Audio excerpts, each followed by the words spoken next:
सिसवा बाजार में आयोजित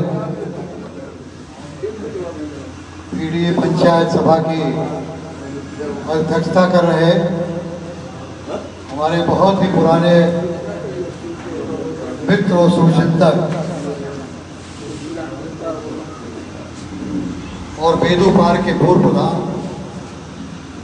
आदरणीय श्री राम सुचित दुबे जी, पार्टी के पूर्व विधानसभा अध्यक्ष श्री अवधेश राय जी, इस गांव के प्रधान श्री शंभू यादव जी,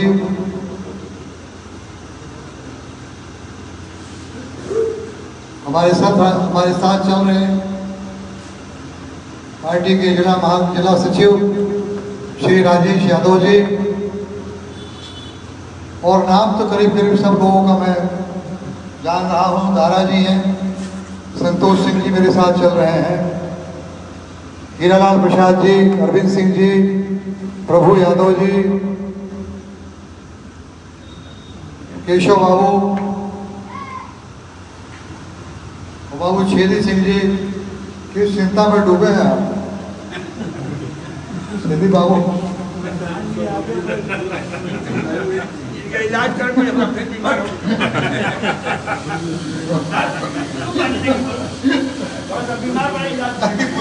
कुछ हमके लगल क्या कहा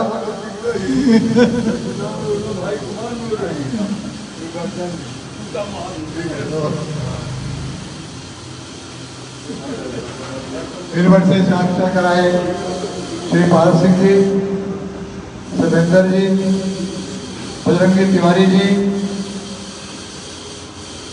दिनेश गौड़ जी, सिंघलदीप सिंह जी, धर्मेंद्र दुबे जी,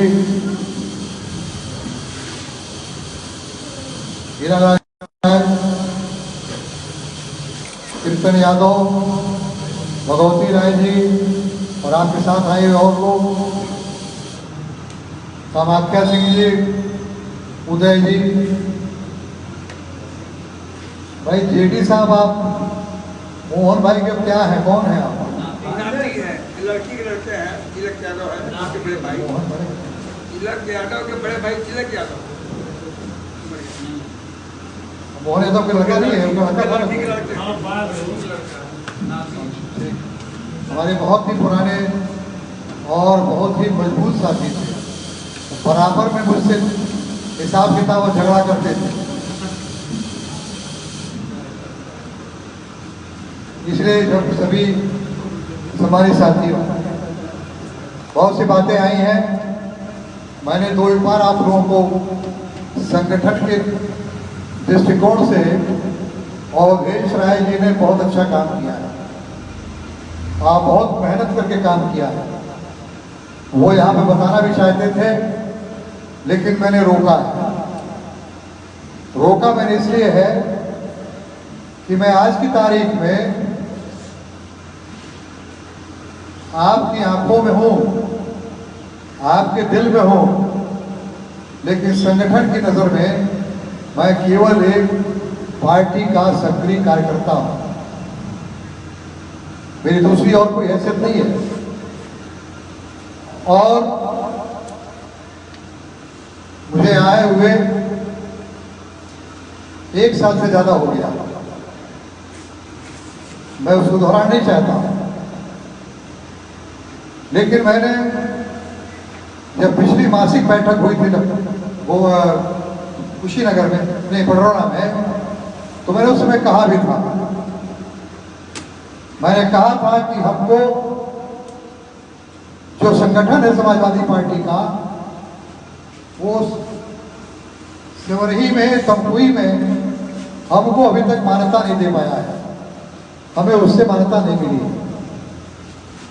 जबकि इस देश के नेताओं में शरीक, बड़े नेताओं में, इसलिए कि माननीय अखिलेश यादव जी मामूली शख्सियत नहीं है। पार्लियामेंट के चुनाव में उन्होंने अपनी बुद्धि विवेक से, उसका सबसे बड़ा कारण ये था, मैं भी 32 साल से सक्रिय राजनीति में हूँ, 32 साल हो गया और मैं माननीय नेताजी के साथ आया था, लेकिन अगर उसके जीत के पीछे अगर समाजवादी पार्टी की सरकार देश में तीसरे नंबर पे और उत्तर प्रदेश में पहले नंबर पे आई है, तो उसके पीछे सबसे बड़ा कारण जो मेरी नजरों में है वो ये है कि माननीय अखिलेश यादव जी ने वो टिकट का बंटवारा अपने बुद्धि विवेक से किया है, अपने स्रोतों से पता लगाने के बाद किया है, अपनी एजेंसी से जांच कराने के बाद किया है। इसलिए हम पार्टी मैन हैं, पार्टी हित में हम बात करते हैं। टिकट किसको देंगे ये उनकी मर्जी है, ये उनका आकलन है। और फिर दोहरा दूं मैं आप लोगों से, कुछ लोगों ने शायद मेरी बात नहीं सुना होगा। मैं जब माननीय अखिलेश जी के पास मिलने गया 7 साल के बाद पहली बार 27 मई को, तो मैंने उनसे कहा कि मुझे केवल सम्मान चाहिए, मैं आपसे टिकट की मांग करने नहीं आया हूं।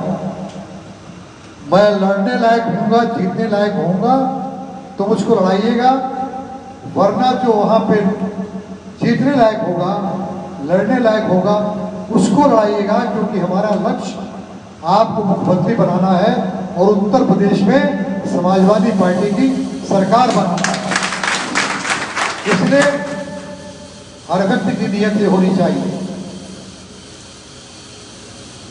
हम तो अपने को प्रमाणित किए हैं, हमने तो दिखाया है। मैं जब आया तो बताइए समाजवादी पार्टी का कोई यहाँ पे वजूद था? समाजवादी पार्टी अगर होगी भी तो कहीं नहीं दिखाई पड़ने वाली होगी।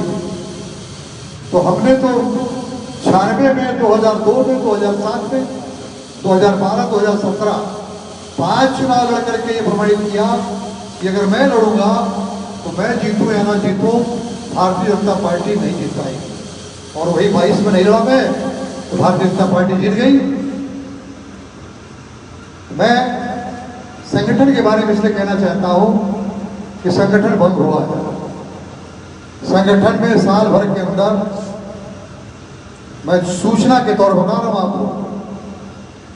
अभी समाजवादी पार्टी की बात हो रही थी कि समाजवादी पार्टी को उसमें कोई बुलाता है तो जाना चाहिए।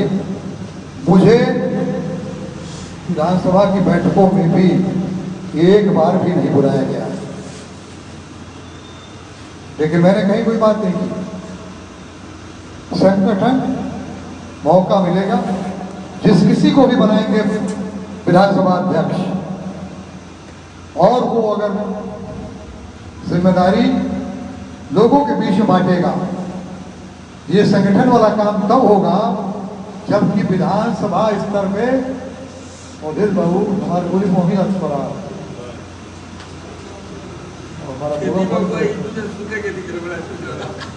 नहीं लोग कई लोग चिंतन करता है देश से सूचत हुई है कि उनके हो दस्तावेज हम बोले ना देनी है।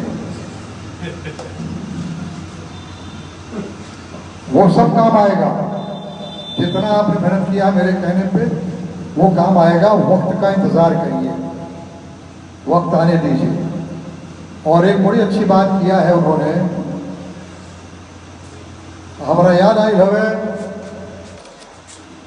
माने कृपा शंकर आर्य जी रहनी, तो वहां का कहे कि कोरा के कुकुर से शिकार नहीं होला,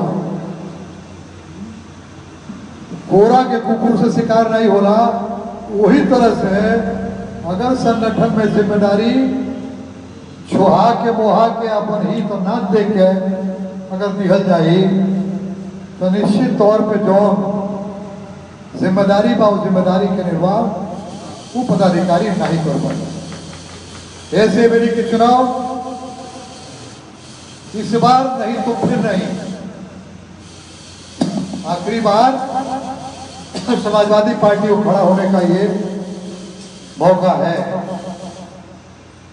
काम कितने किए गए हैं, मैं अपने कार्यकाल का काम बताऊं आप लोगों को। मुझे याद है अभी माननीय हीरालाल प्रसाद जी ने कहा कि गंगा गंडक गरीबी की बात, और इन्होंने मेरे तरफ इशारा किया कि बताएगी आपको इस बात को कहना चाहिए। हीरालाल जी, मैं आप बता दूं, मैं गन्ना गंडक गरीबी का तस्करा हमेशा करता रहा हूं, और पहली बार जब विधानसभा में मैं पहुंचा हूं और जब मैंने वहां पे कहा है तो सबसे पहले इस बात का ही उल्लेख किया है कि मैं उस इलाके से आता हूं जो गन्ना गंडक गरीबी का पर्यायवाची है, और मैं उस इलाके से आता हूं जो बाढ़ और बंधे से पीड़ित है, और नदी उस पार करीब 60,000 की आबादी है जिसमें बिजली का बल्ब तक नहीं देखा। हमारे लिए चुनौती थी, लेकिन क्या किसी ने कल्पना किया था कि 0 पर से लेकर के और हिलिदान तक 17 किलोमीटर की सड़क में एक बार में और बिना किसी एनओसी लिए हुए पिच करा देंगे। और पिच होने के बाद मुझे अच्छा लगता था कि गोपालगंज से बसें जाती थी, चलती थी नहीं चलती था गौ आपके दरवाजे से बगल से निकलती थी। किसी ने कल्पना किया था कि पिपरा घाट पे इतना बड़ा पुल बन जाएगा, लेकिन हमारी सरकार थी इसलिए हमने बनवा दिया। वर्तमान समय में क्या हुआ मैं नहीं जानता, ये आप लोग जानते होंगे। और अखिलेश यादव जी के समय पे जितनी कल्याणकारी योजनाएं शुरू हुई माननीय नेताजी के समय से, चाहे वो पढ़ाई की बात हो, दवाई की बात हो, सिंचाई की बात हो, बिजली की बात हो, इसलिए लड़ाई बड़े जालिमों से है, मायावियों से है। और इतने मायावी हैं, ये इतने बड़े सौदागर हैं, ये सपने बेचने का काम करते हैं, गरीबों को सपना दिखाते हैं, किसानों को सपना दिखाते हैं, जो सपना कभी भी साकार नहीं होने वाला है। इसलिए चाहे जो चुनाव लड़े, जो भी प्रत्याशी आवे, हमें आपको लक्ष्य एक रखना चाहिए। मैं बराबर कहता था कि हमारे और भारतीय जनता पार्टी में फर्क यह है कि भारतीय जनता पार्टी अपना सिंबल देखती है और अपने नेता को देखती है। भारतीय जनता पार्टी नीचे कौन लड़ रहा है, कौन नहीं लड़ रहा है, इसको नहीं देखती है। निश्चित तौर पे जो नीचे लड़ने वाला व्यक्ति होगा उस व्यक्ति का व्यक्तित्व भी ताकत देता है। दो चीजें चुनाव होती हैं, पार्टी है और प्रत्याशी है। हमारा आपसे कहना है कि दोनों को देखिए, लेकिन प्राथमिकता आपकी पार्टी के लिए होनी चाहिए। समाजवादी पार्टी की सरकार बनेगी तो सारे लोगों का और पीडीए के लोगों की उपेक्षा हो रही है, पीडीए के लोगों को उत्पीड़न हो रहा है, पीडीए के लोगों को कहीं भी हिस्सेदारी नहीं मिल रही है। ये जो विद्यालयों को बंद करने का काम किया गया है, इसके पीछे कितनी बड़ी सोच और रणनीति है कि जहाँ पे बच्चे छात्र कम हैं उनको दूसरे विद्यालय से जोड़ दिया जाएगा। लिहाजा होगा क्या कि जो गरीब का बच्चा है, कमजोर का बच्चा है, वो दूर के विद्यालय में वो नहीं जा पाएगा और वो पढ़ाई से वंचित हो जाएगा। तो जो लोकतंत्र में मिला हुआ अधिकार है कि सबको शिक्षा और सबको स्वास्थ्य का इंतजाम सरकार को करना चाहिए, उसको दूर करने का काम ये वर्तमान सरकार कर रही है। मैं सरकार के बारे में ज़्यादा कुछ नहीं कहना चाहता, कहने के लिए बहुत कुछ है इससे। आप बताइए, पढ़े लिखे लोगों से मैं कहना चाहता हूँ कि आप लोग गूगल ऑपरेट करते हैं, गूगल पर कभी जाकर के देखिए कि विकास में ये देश दुनिया में कौन से नंबर पे है। कुपोषण में ये देश दुनिया में कौन से नंबर पे है। ये विकसित भारत का सपना बेचते हैं, विकसित भारत का सपना दिखाते हैं, उस देश के लोगों को दिखाते हैं जिस देश का कुपोषण के क्षेत्र में, हंगर के उसमें, माने भूख के उसमें ये लोग 127 देशों में 105वें नंबर पे है, इतना पीछे हैं। और ये विकसित भारत का सपना ये मुंगेरी लाल का सपना रह जाएगा अगर यही चीज रह गई तो, क्योंकि सरकार का जो विकास दर है वो केवल 6.2% है। और अर्थशास्त्रियों का कहना यह है कि विकास दर कम से कम 6.7% अगर 10-15 साल तक अगर और रहेगा लगातार, तब भारत विकसित भारत की श्रेणी में आ पाएगा। इसलिए ये केवल बांट रहे हैं, आंखों पर पर्दा डाल रहे हैं। ये राशन दे करके इन्होंने हुकूमत बनाने का काम किया है। राशन कौ रुपया का बांटे तंजोर नहीं साहब कि कौ रुपये का राशन रहता है। हम पढ़त रही कि मकई के जो पूजा ना भी काला पाप काट बदला, वो पाप काटवा में एक ऊपर बांटे 5% GST, वही बताने वो चटपटा वाला बांटे ओकरा ऊपर 18% GST। पैसा कहाँ से होते थे? जो पैसा बचाता ये इतना बहुत बिजनेसमैन बड़ा खुली कि जौन पैसा बांटल जाता है वो पैसा रौरे पॉकेट काट करके और वसूला जाता है। आप बताइए, कश्मीर में आतंकवादी आकर के और पहलगाम में जहां हजारों तीर्थयात्री हैं और वहां पे प्यात पूछ करके और गोली मार के 26 लोगों को मार देते हैं, और मार देने में एक भी सुरक्षा कर्मी नहीं वहां पे। ये क्या प्रायोजन नहीं है? एक भी सुरक्षा कर्मी नहीं, एक भी CCTV कैमरा नहीं। जिस कश्मीर में केवल जो टूरिस्ट हैं उनके पैसे पे ही वहां की अर्थव्यवस्था चलती है। और आपने एक नाटक नौटंकी किया। कितने बड़े मार्केटियर हैं, हमें कहना तो नहीं चाहिए, लेकिन कोई जो एक का सिंदूर की रक्षा न कर पाए, सिंदूर नाम पर ऑपरेशन कर रहा है और 26 लोग मारे गए और 6 लोग भी अभी तक उसमें मारने वाले, कत्ल करने वाले लोगों का नाम और उनके बारे में चिन्हित करने का और उनको पकड़ने का काम अभी तक नहीं हुआ। और विदेशों में कहे भेजा, विदेशों में इसलिए भेजा कि जो वर्ल्ड मीडिया थी वो कह रही थी कि इनका राफेल मारा गया है, इनका हेलीकॉप्टर मारा गया है। सफाई देने के लिए विदेशों में गए हैं लोग कि नहीं, हमने इसलिए मारा कि पाकिस्तान ये कर रहा था, पाकिस्तान वो कर रहा था। ट्रंप जी मोदी जी को अपने शपथ ग्रहण में नहीं बुलाए ना। वो दुनिया के सबसे बड़े नेता अपने को कह रहे हैं, ट्रंप नहीं बुलाए। और उस ट्रंप ने आपके विरोधी पाकिस्तान का आर्मी जनरल असीम मुनीर को अपने यहाँ लंच पे बुलाता है। ये हमारे लिए सम्मान की बात है कि अपमान की बात है? तो देश, जैसा दुबे जी ने कहा कि देश को बचाने के लिए और देश की खातिर इन सबों का जाना जरूरी है।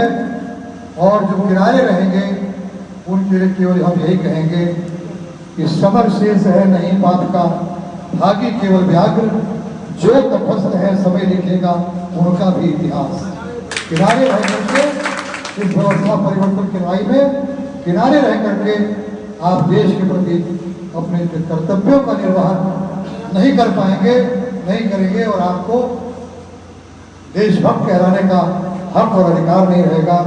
इन शब्दों के साथ अच्छी पीडीए पंचायत हुई। मैं तो यूं ही, ये पीडीए पंचायत चूंकि पार्टी का नारा है, अब पार्टी की एक घोषणा थी कि 1 महीने में 100 पीडीए पंचायत किया जाए। यहाँ पे चूंकि संगठन हमारे ख्याल से भंग हुए 1 महीने के आसपास होने जा रहा होगा, और संगठन का पुनर्गठन अभी तक नहीं हो पाया है, इसलिए पीडीए पंचायत का सिलसिला शुरू नहीं हो पा रहा है। और हमारी हालत तो ये है, इसलिए मैंने मना किया आप लोगों को कि केशव बाबू ने अपने यहाँ बहुत अच्छा पीडीए पंचायत कराया था। बहुत अच्छे लोग आए थे, बैठने की जगह नहीं है। और राजेश जी पकड़ियार में हमने पीढ़ी पंचायत किया था और आपके नेताओं ने आज रिपोर्ट कर दिया कि डॉक्टर पीके राय ने एक भी पीडीएफ पंचायत नहीं किया और पार्टी के आदेशों की अवहेलना किया। इस स्तर पे हमने बल्कि गौरव प्रोग्राम में कहा था फोटो बैठवाइए अपने पीडीएफ पंचायत का, उनको करने मौका नहीं मिलेगा। उनका रिपोर्ट करें तो हमने वहाँ पे कहा था, और इतनी भी बात मैं खत्म कर दूंगा, कि वो चल रहे हैं हमसे तेवर बदल बदल के, जिनको सिखाया हमने चलना सबक।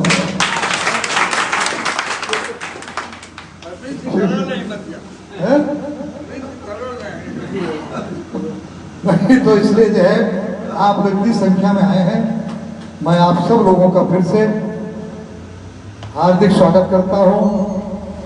और मुझे भी लगता है कि चलिए मैं पद पे रहूं चाहे न रहूं, अभी भी मैं जिंदा हूं आप लोगों के बीच में आकर के, ये महसूस होता है।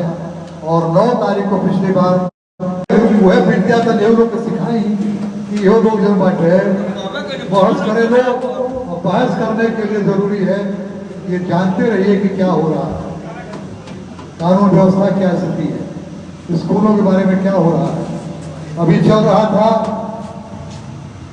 दलित और पिछड़ा कथावाचक जो है उन लोगों का सर उड़वा करके ये सामंतवादी लोगों ने अपमानित करने का और मारने का काम किया। तो माननीय अध्यक्ष जी ने कहा कि पीडीए के लोगों से तो आप लोग चंदा लेना बंद कर दीजिए, उनका चंदा मना कर दीजिए कि पीडीए का हम कोई चंदा नहीं लेंगे। इस तरह से नफरत फैलाने की कोशिश, भाई से भाई को लड़ाने की कोशिश हो रही है। आपसी सामंजस्य बना करके देखिए, जो नहीं आपके साथ है, आपका व्यवहार ही उनको आपसे जोड़ सकता है। आपका कोई भी ताकत उनको नहीं जोड़ पाएगा।